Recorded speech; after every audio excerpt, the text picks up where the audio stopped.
Shri Gurubhyo Namaha. Dasaru gave us a very beautiful composition of Haribhaktisara. He was one of the leading Haridasas and also termed as Dasa Sreshta Dasa. He propagated a lot towards the Madhva philosophy and he played a major role in the Haridasa movement. He composed many songs, mundiges, Uga Bhogas, and many other compositions like Nalacharitre, all completely dealing with the mahimas and glories of Lord Sri Vishnu. Even this composition, the name itself suggests Haribhaktisara. Sara, which means the meaning, the extraction, the complete mahima or the complete glory of the Lord, which is taken from many instances of Ramayana, Mahabharata, and many other Upanishads also. And it ends with a similar note. Each and every padya of this composition ends with a similar note, rakshisu nammananavarata. It is a very beautiful phrase. It is actually surrendering oneself completely to the holy and lotus feet of the Lord and asking Him to protect us forever. So this beautiful composition is comprised of 108 shlokas in total, and let us try to know the gist of each and every shloka in brief. The first padya goes this way. Sriyarasa Gaangeyanuta Kounteya vandita charanakamaladalaayataambaka Rupa chinmaya devaki tanaya Raaya raghukulavarya bhusurapriya surapura nilaya chennigaraaya chaturopaaya rakshisu nammananavarata. When we look at this composition, the starting letter itself is Shri. Shri indicates goddess Lakshmi Devi.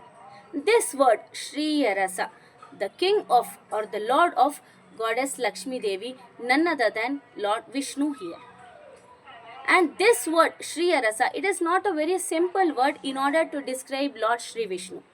When we get to know about goddess Lakshmi Devi through the Vedas or her powers exactly, then the husband of her is none other than surely Lord Narayana itself. And moreover, Lord Sri Vishnu did not marry Lakshmi Devi just simply because of her beauty or because of her elegance. It is solely because of the esteemed devotion shown by Lakshmi Devi towards the Lord. And moreover, Lakshmi Devi, she has the complete powers and she is capable of doing each and everything very next to God. And she immediately comes in the next kaksha of Lord Sri Vishnu. Hence, this Shrikara, which means it is the Shri, which means Lakshmi Devi, and she is believed to give us Yashassu. And hence, if this composition has begun with a Shrikara, then surely this composition will be an auspicious one.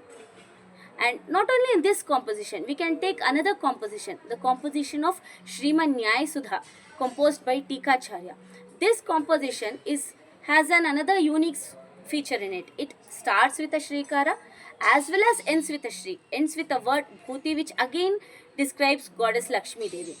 Hence, this composition is also a very magnum opus composition.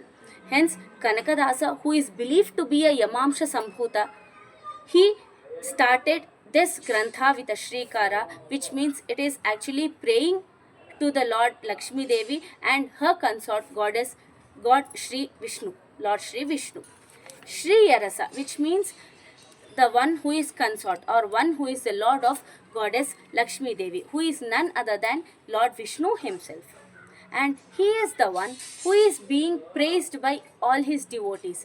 Gaangeyanuta Kounteya vandita. Gaangeyanuta in the sense the son of goddess Ganga Devi. He is none other than Bhishmacharya. Bhishmacharya, when we look at many of the instances in Mahabharata, we get to see Bhishmacharya always stood in the path of dharma. He always stood in the path of righteousness. Not only he himself, he took out his entire community towards the path of dharma. He always preached what is right and what is not to all his fellow members. We get to see his important advice given to all the Pandavas in the Shanti Parva, especially in the presence of Lord Sri Krishna. And not only this, during the instance of Rajasu Yaga, he gave the most ultimate position to Lord Sri Krishna. And seeing this, Dharmaraja, he served Lord Sri Krishna the first. Hence, if any person is being praised by being praised by Bhishmacharya, then surely it is none other than Lord Sri Krishna himself.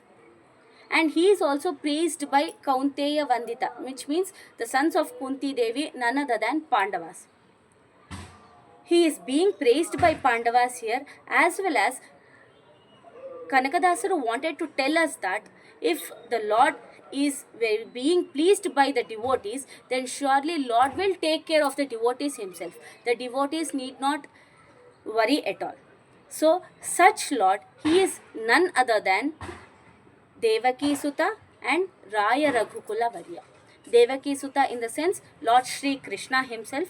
At the same time, he is none other than the person who embraced the entire Raghu dynasty, none other than Lord Sri Rama. When we get to see here, why are both the incarnations of Lord Vishnu being described here at the same time? The Krishna Avatara as well as the Rama Avatara. Here, both the avatars or both the incarnations are being described here at the same time because Dasaru wanted to preach the Abheda or wanted to preach the Abheda between the incarnations. There is no difference in the incarnations or in the avatars of Lord Sri Vishnu. Dasaru wanted to lay an emphasis on this matter. Hence, both the incarnations Rama Avatara as well as the Krishna Avatara at the same time are being discussed here. In this padya, even the attributes of Lord Sri Vishnu are also being explained. Kamalaadalayataambaka. Aksha, which means eyes. God's eyes are, the Lord Vishnu's eyes are being compared to that of a lotus petal, which means his eyes are very bright, very broad, and a sense of beauty or elegance lies within his eyes.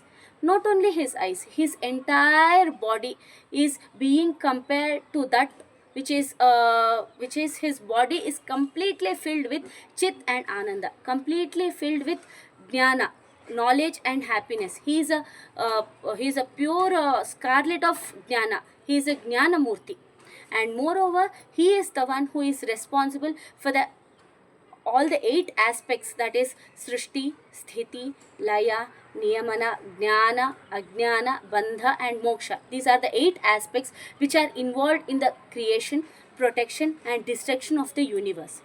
And he is the one who is the reason for all the major 4 methods, that is sama, dana, danda, bheda, who is chaturopaaya. He is the one who is actually the master of all these upayas, all these methods.